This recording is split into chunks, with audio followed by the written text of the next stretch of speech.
क्या श्राद्ध केवल एक धार्मिक अनुष्ठान है या इसके पीछे कोई बहुत गहरा राज छुपा हुआ है?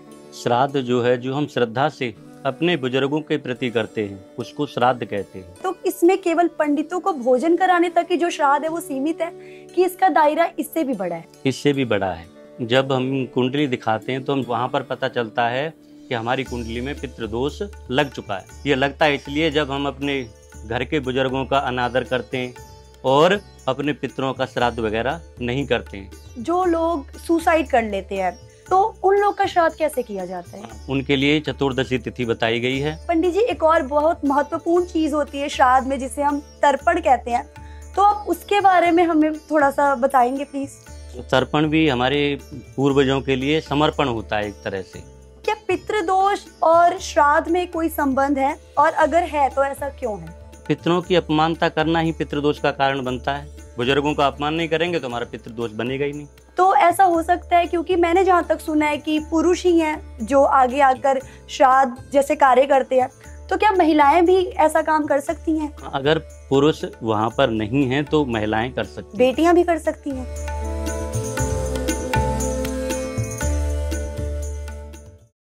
नमस्कार, बिल टीवी यूके हिंदी देख रहे तमाम दर्शकों का स्वागत है। जैसा कि हम सभी जानते हैं कि जो श्राद्ध है वो इस बार 7 सितंबर से शुरू है, और जो इस बार के श्राद्ध है वो थोड़े खास हैं, क्योंकि जो श्राद्ध है वो इस बार चंद्र ग्रहण के साथ शुरू होकर 21 सितंबर को सूर्य ग्रहण के साथ खत्म होने वाले हैं। और हम सभी के मन में सवाल होते हैं कि श्राद्ध होता क्या है, इसे सही तरह से करने की विधि क्या होती है। तो आज इस वीडियो में आपको आपके सभी सवालों के जवाब मिलने वाले हैं, और आपके सवालों के जवाब देने के लिए हमारे साथ पंडित दिवेंद्र शर्मा जी मौजूद है। बहुत बहुत स्वागत है सर आपका।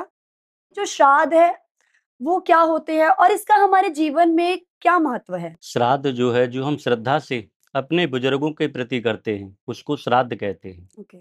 और इसका हमारे जीवन में बहुत बड़ा महत्व है। जिनकी वजह से आज हम यहाँ पर हैं वो हमारे पूर्वज ही होते हैं, हमारे पितृ ही होते हैं, और उनके ही आशीर्वाद से हमें जो भी कुछ यहाँ पर मिल रहा है वो हमारे पूर्वजों का, पितृसुरों का ही आशीर्वाद है। क्या श्राद्ध केवल एक धार्मिक अनुष्ठान है या इसके पीछे कोई बहुत गहरा राज छुपा हुआ है? श्राद्ध धार्मिक अनुष्ठान तो है ही है, लेकिन इसके पीछे राज ये है कि हमारे बुजुर्गों के प्रति और हमारे पूर्वजों के प्रति हमारी श्रद्धा कितनी है। जितना भी हम अपनी श्रद्धा भाव से अपने बुजुर्गों को मानते हैं, उतने ही भाव से हमारे बुजुर्ग हमको आशीर्वाद प्रदान करते हैं। और जिस तरह हम अपने बुजुर्गों को अन्न और तिलांजलि, तर्पण और पिंडदान करते हैं, उनको मोक्ष का साधन बनाते हैं। जिनके पिता नहीं है या फिर माता नहीं है, वो अन्न का दान करते हैं, वो उनके जो पितृ है उनके तक कैसे पहुंचता है? एग्जाम्पल के उस देते हैं कि जैसे विदेश से हम कोई करेंसी मंगाते हैं जी। तो वहाँ की करेंसी अलग चलती है। जी। पौंड हो गया, डॉलर हो गया, जो भी हो गया, और यहाँ पर हमारी इंडियन करेंसी चलती है। लेकिन जब हम पैसा मंगाते हैं तो भेजने वाला हमें डॉलर के रूप में वहाँ से प्रदान करता है, लेकिन हम जब यहाँ पर निकालते हैं तो हमें इंडियन करेंसी प्राप्त होती है। ऐसे ही हम अपने बुजुर्गों के प्रति जो भी अन्न दान देते हैं वो वहाँ पर जिस भी प्रकार हैं उनको उसी प्रकार उनको ग्रहण करना लेते हैं। पंडित जी, जैसे श्राद्ध शुरू होते हैं जी। तो लोग आजकल जो पंडितों को हैं वो उनको भोजन करा देते हैं जब उनका श्राद्ध का टाइम होता है। तो मैं आपसे जानना चाहूंगी कि जैसे श्राद्ध शुरू हुए तो इसमें केवल पंडितों को भोजन कराने तक की जो श्राद्ध है वो सीमित है कि इसका दायरा इससे भी बड़ा है? इससे भी बड़ा है। ब्राह्मण भोजन तो कराते ही हैं जी। लेकिन इसमें पंचबली और होती हैं। जैसे हम ब्राह्मण भोजन कराते हैं, संकल्प वगैरह कराते हैं अपने बुजुर्गों के प्रति, उसमें 5 बलि और होती हैं। कौवे के लिए, गऊ के लिए, अग्नि के लिए, जल के लिए और श्वान यानी कुत्ते के लिए। इनके लिए भी हमें दान निकालना पड़ता है। अन्न का हो, जो भी हमने बनाया है प्रिय वस्तु, उसके लिए वो भी हमारी दान के पात्र हैं। मानिए जैसे कि हमने भोजन बनाया है और हमने गाय के लिए, कौवे के लिए, जैसा कि आपने बताया, उनके लिए हमने भोजन निकाल दिया, और अगर उन्होंने वो भोजन ग्रहण नहीं किया तो हमारी पूजा सफल मानी जाती है? नहीं, ग्रहण तो करेंगे। जब हम श्रद्धा से खिलाएंगे उनको तो ग्रहण करेंगे, और जब तक नहीं खा रहे हैं वो तो हमें थोड़ा इंतजार भी करना पड़ेगा। पितृपक्ष के दौरान कौन कौन से ऐसे कार्य हैं जो करने चाहिए और उनके पीछे का खास उद्देश्य क्या होता है? पितृपक्ष में पितरों के निमित्त ही ये 16 दिन होते हैं हमारे। उनमें पितरों के निमित्त ही जो करना चाहते हो आप, बुजुर्गों के लिए, पितरों के लिए दान पुण्य हवन यज्ञ जो भी करना चाहते हो पितरों के लिए लगता है। उसमें हमारे कुछ कार्य ऐसे होते हैं जो वर्जित होते हैं, जिनको हम नहीं करते। जैसे कि शादी विवाह नहीं करना, ये ग्रह की नींव वगैरह नहीं रखनी, या और भी मुंडन आदि नहीं कराने, ये चीजें इसमें पितृ कार्य में वर्जित हैं। पंडित जी, कभी-कभी ऐसा होता है कि हमारे कार्य बनते-बनते असफल हो जाते हैं या फिर कोई कार्य नहीं बनता और जब हम पंडितों को कुंडली दिखाते हैं, तो वो कहते हैं आपके पितृ आपसे रुष्ट हैं। तो इसके बारे में आप मुझे और मुझे लगता है मेरे दर्शक भी जानना चाहेंगे, इसके बारे में आप हमें थोड़ा बताएँ तो? जब हम कुंडली दिखाते हैं तो हम वहां पर पता चलता है कि हमारी कुंडली में पितृदोष लग चुका है। ये लगता है इसलिए जब हम अपने घर के बुजुर्गों का अनादर करते हैं और अपने पितरों का श्राद्ध वगैरह नहीं करते हैं, तो उनकी कुंडली में पितृदोष का कारण लग जाता है। किसी के अगर माँ-बाप जीवित हैं और उनके जीते जी अगर उनके जो बच्चे हैं, उनका आदर-सत्कार नहीं कर रहे, उनकी बात नहीं मान रहे, उनको मारते-पीटते हैं, जैसा कि हमें बहुत सारे केसेस जी। में देखने को मिलता है। जी। तो उनके मरने के बाद अगर उनके श्राद्ध करा दिए जाएँ, तो क्या उनको पितृदोष नहीं लगेगा? क्योंकि जीते जी तो उन्होंने अपने माता-पिता को सुख नहीं दिया और मरने के बाद अगर वो पंडितों को भी खिला रहे हैं, तो क्या इनका उन्हें कुछ फ़ायदा, कुछ लाभ होता है? लाभ तो होगा, पर ये है उनके कर्मों की सजा तो उनको मिलेगी मिलेगी मिलेगी। पहले। पर लेकिन हाँ, जब अगर वो पितृ रूप में जाकर के उनको आशीर्वाद देंगे, तो उनके जो है कष्ट दूर होंगे। जो आजकल की जनरेशन है, जो आजकल की युवा पीढ़ी है, जी। वो कहीं न कहीं अपने सनातन धर्म को नहीं मानती और वो कहीं न कहीं श्राद्ध में, पितृ पक्ष में यकीन नहीं रखती है।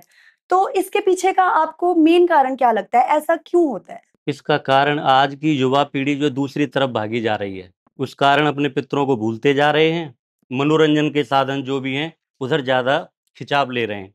लेकिन पितरों की मानता हमें ज़रूर करनी चाहिए। क्या इनका खामियाज़ा जो हमारी युवा पीढ़ी है, उन्हें भुगतना पड़ सकता है? उनको भुगतना पड़ता है क्योंकि ये पितृदोष लगता है, उसी की वजह से लगता है पितृदोष, और हमें उसका खामियाजा भुगतना भी पड़ता है और कष्ट भी झेलने पड़ते हैं। जैसे किसी के माता-पिता मर गए हैं और उन्हें उनकी मृत्यु की तिथि ज्ञात नहीं है कि वो किस दिन मरे हैं, तो फिर भी उनका श्राद्ध किया जा सकता है? किया जा सकता है, अगर हमें मृत्यु की तिथि नहीं पता है, या तो पंडित जी से पहले आप निकलवा सकते हैं, जिस तिथि में जिस डेट में उनकी मृत्यु हुई है, तो पंडित जी से जाकर पूछ सकते हैं पहले कि इस डेट में कौन-सी तिथि आ रही है उनकी, तो पंडित जी बता देंगे, तो उस तिथि में आप श्राद्ध कर सकते हैं। अगर नहीं पता है हमको, तो उस तिथि को नहीं लेकर के हम अमावस्या तिथि को सर्वपितृ श्राद्ध में ले सकते हैं। जो लोग सुसाइड कर लेते हैं या फिर जिनकी उम्र पूरी होने से पहले उनकी मृत्यु हो जाती जी। है, तो उन लोग का श्राद्ध कैसे किया जाता है? उनके लिए चतुर्दशी तिथि बताई गई है, जो अल्प मृत्यु में, या दुर्घटना आदि से, या सर्प के डसने से, या एक्स वाई जेड जो भी उनका कारण बनता है, जो अजाई मौत होती है, समय से पहले मृत्यु होती है, उनकी तिथि चतुर्दशी ली जाती है। उन सभी का श्राद्ध चतुर्दशी तिथि में कर सकते हैं। क्या आप हमें बता सकते हैं कि श्राद्ध की परंपरा जो है वो कैसे शुरू हुई थी? इसके पीछे की कोई कथा, कोई कहानी हो? इस श्राद्ध की परंपरा वहीं दशरथ जी से शुरू आ रही है। जैसे जब रामचंद्र जी, लक्ष्मण जी और सीता जी वनवास को गए, तो वहाँ पर उनसे पीछे दशरथ जी का देहांत हो गया। जी। तो राम जी को, सीता जी को, लक्ष्मण जी को वन में जाकर पता लगा कि हमारे पिता की मृत्यु हो चुकी है। लेकिन वहाँ पर इतनी सामग्री भी नहीं थी, कहने श्रद्धा से जो भी हम अर्पण करते हैं वो पितरों को हमारा लगता है और पितृ ग्रहण करते हैं। जी। तो इस प्रकार सीता मैया ने वहाँ पर दशरथ जी का पिंडदान किया है, भोजन कराया है, जो भी वहाँ पर पर्याप्त था, अन्न, जल, फल, फूल जो भी थे, उससे उनका श्राद्ध किया और दशरथ जी ने वो ग्रहण भी किया है। वहीं से हमारी परंपरा चली आ रही है ना? जो भी अपने पितृश्वरों का मान-सम्मान करता है और श्राद्ध करता है, उसकी हर मनोकामनाएँ पूर्ण होती हैं। तो ऐसा हो सकता है क्योंकि मैंने जहाँ तक सुना है कि पुरुष ही हैं जो आगे जी। आकर श्राद्ध जैसे कार्य करते हैं, तो क्या महिलाएँ भी ऐसा काम कर सकती हैं? हाँ, अगर पुरुष वहाँ पर नहीं हैं, तो महिलाएँ कर सकती हैं, बेटियाँ भी कर सकती हैं मजबूरी में। मजबूरी में? मजबूरी में।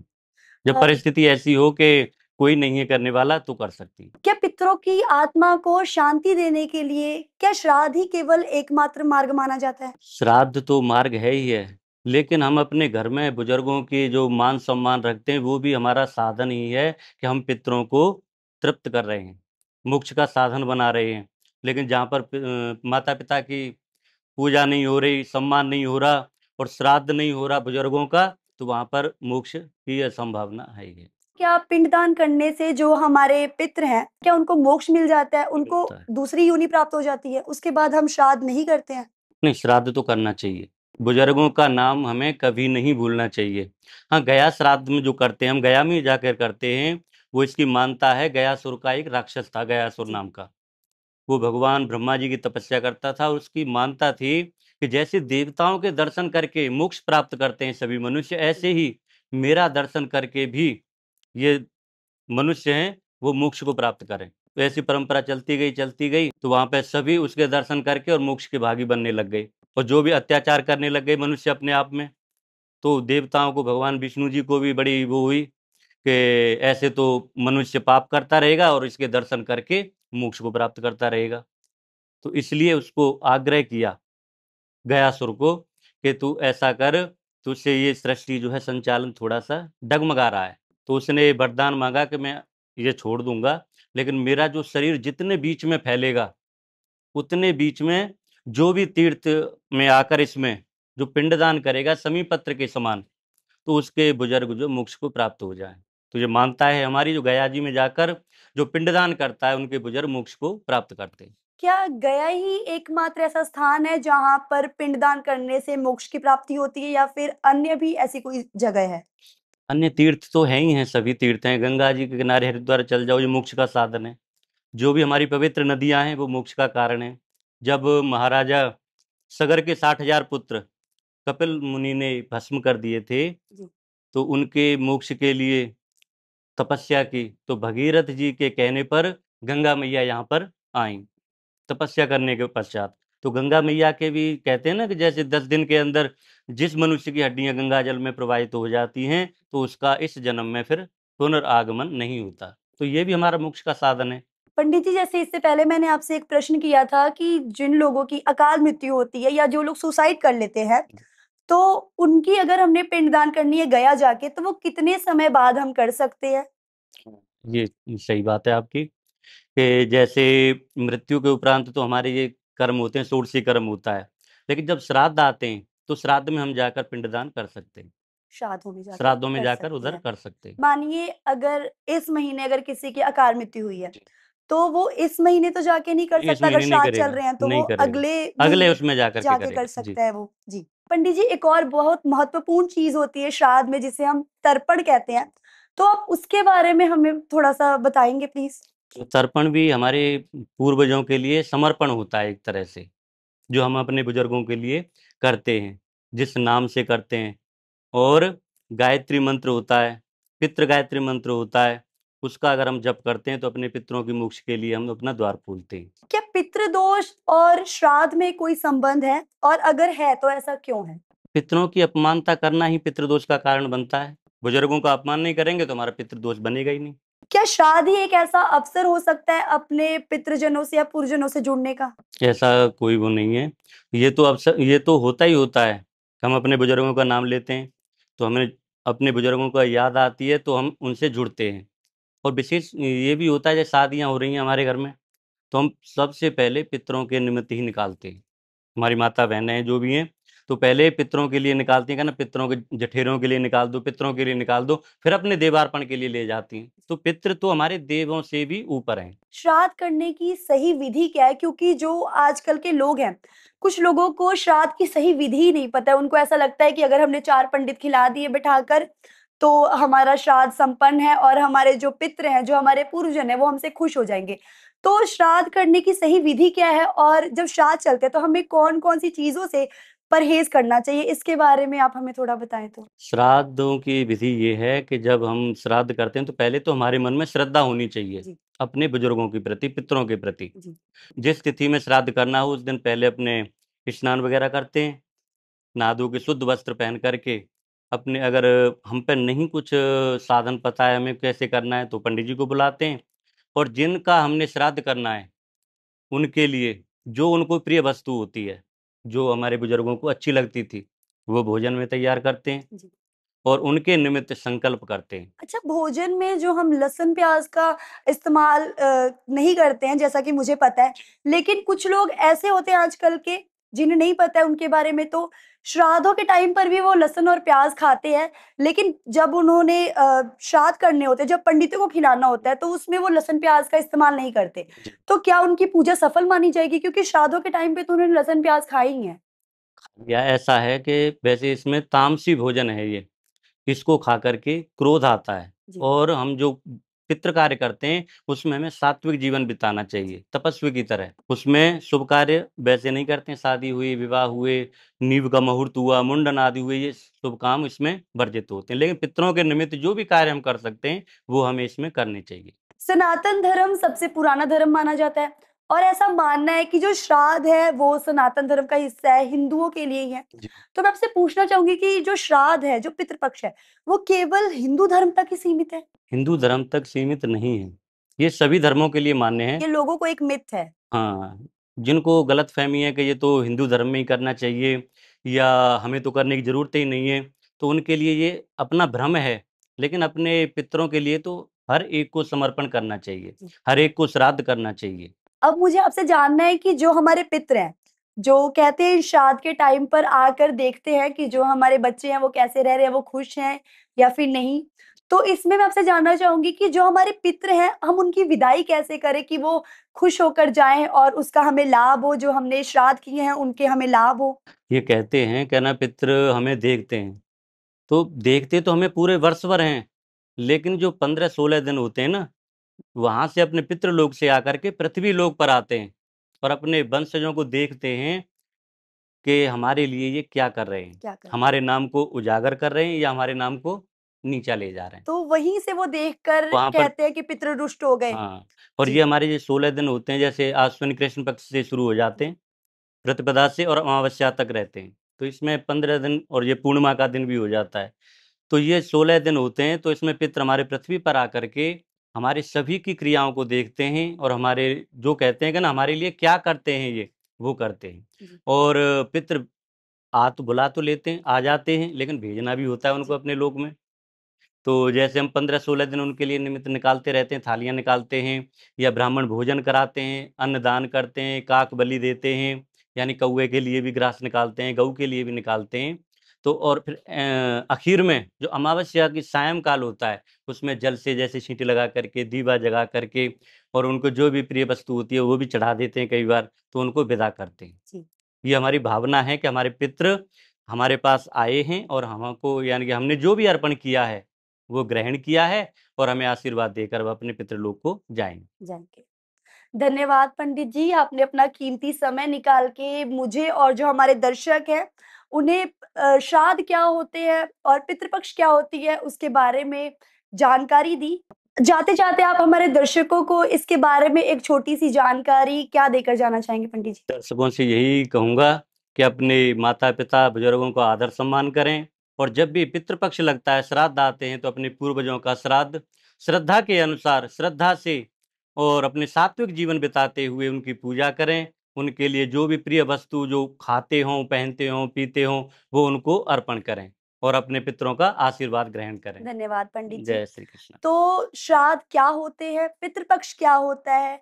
श्राद्ध में जो हमारे पूर्वज हैं, हमें उनकी विदाई कैसे करनी चाहिए या फिर इससे जुड़े हमारे मन में तमाम जो सवाल थे, आज इस वीडियो में उन सभी सवालों के जवाब हमें पंडित जी ने दिए हैं। और अगर आप लोग को वीडियो पसंद आई हो, तो वीडियो को लाइक, शेयर करना ना भूलें और ऐसी और ताज़ा-तरीन वीडियोज़ के लिए बने रहिए बिल टीवी यूके हिंदी के साथ। तब तक के लिए मुझे दीजिए इजाज़त। नमस्कार।